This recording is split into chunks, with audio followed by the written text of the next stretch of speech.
Hello नमस्कार दोस्तों, कैसे हैं आप। आशा और उम्मीद करता हूं कि आप सब बहुत ही अच्छे होंगे। मैं आज आपके लिए लेकर आया हूं एक छोटी सी कहानी। ये कहानी है एक खूबसूरत औरत की।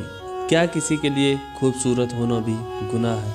आप पूरी कहानी ज़रूर सुने और कहानी सुनने के बाद आप अपनी राय कमेंट बॉक्स में ज़रूर लिखें। चलिए कहानी को शुरू करते हैं। सावन की पत्नी चंदा के हुस्न की बातें आसपास के गांवों में बहुत मशहूर थी। चंचल और मासूम सी सूरत, झील सी गहरी आंखें, चेहरे की चमक बिल्कुल चांद जैसी, होठ गुलाबी जैसे मानो कोई शहजादी जमीन पर उतर गई हो। लेकिन उसकी हालत उस चिड़ैया जैसी थी जो एक पिंजरे में कैद हो और वहां से निकलने की ताक में हो। सावन उसको घर से कहीं बाहर न जाने देता था।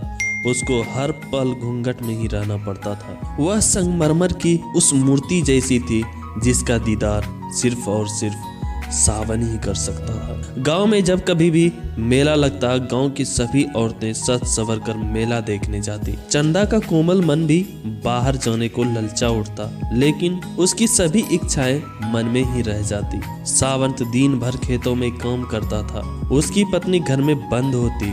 उस घर में वह घुट घुट कर जी रही थी। उसे देखकर ऐसा लगता था जैसे किसी परी को राक्षस ने अपनी कैद में रखा हो। सावंत के घर प्रातः रेशम दूध देने आया करता था। चंदा घूंघट में होती, इसलिए वह कभी उसका चेहरा न देख पाता था। न ही वह कुछ बोलती। दूध लेती और जल्दी से वहां से ओझल हो जाती।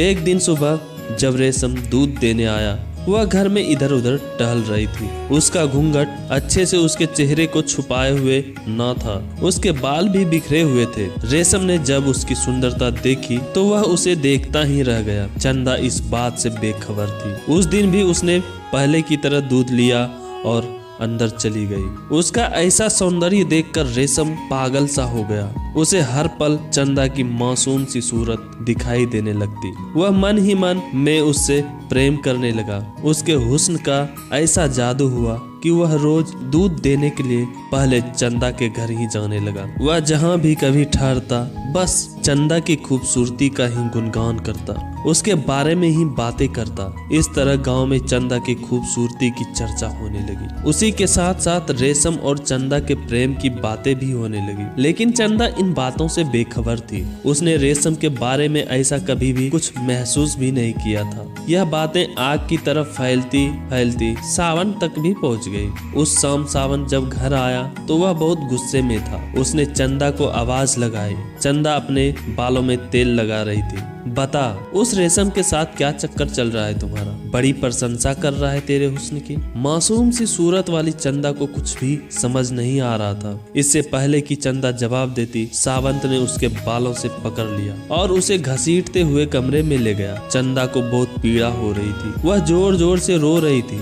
बहुत शौक है ना दूसरों को अपनी खूबसूरती का झलक दिखाने का, ऐसा सावंत कहता रहा। चंदा रो रही थी, साथ में कुछ बोल भी रही थी, लेकिन सावंत उसकी बातों पर ध्यान नहीं दे रहा था। सावंत का गुस्सा सातवें आसमान पर पहुंच गया। वह चंदा पर बिना रहम किए मार पीट कर रहा था। अभी चंदा की जिंदगी और भी बदतर हो गई थी। रोज उसकी मार पीट होने लगी। वह हर पल सोचों में ही रहने लगी। ईश्वर जाने क्या सोचती होगी। एक शाम जब सावंत घर पर नहीं था तो उसने खुद पर मिट्टी का तेल उड़ेल कर आग लगा ली। आग में उसका शरीर बुरी तरह से झुलस गई। कुछ समय के बाद ही उसने दम तोड़ दिया। किसे पता था कि एक दिन उसकी सुंदरता उसको इस तरह निकल जाएगी। तो दोस्तों, समाज की ऐसी गंदी सोच कभी भी हमारे घर की लक्ष्मी को अच्छे से जीने नहीं देती। यह सोच या तो उसे पिंजरे में बंद करवा देती है या फिर घर से उसका सब उठवा देती है। तो दोस्तों, आप हमें जरूर कमेंट करके बताएं कि आपको कहानी कैसी लगी।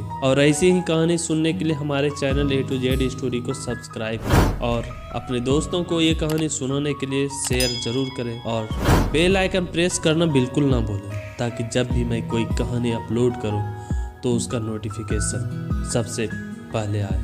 मेरी कहानी यहीं खत्म होती है। तब हम मिलते हैं किसी अगले कहानी को लेकर। धन्यवाद।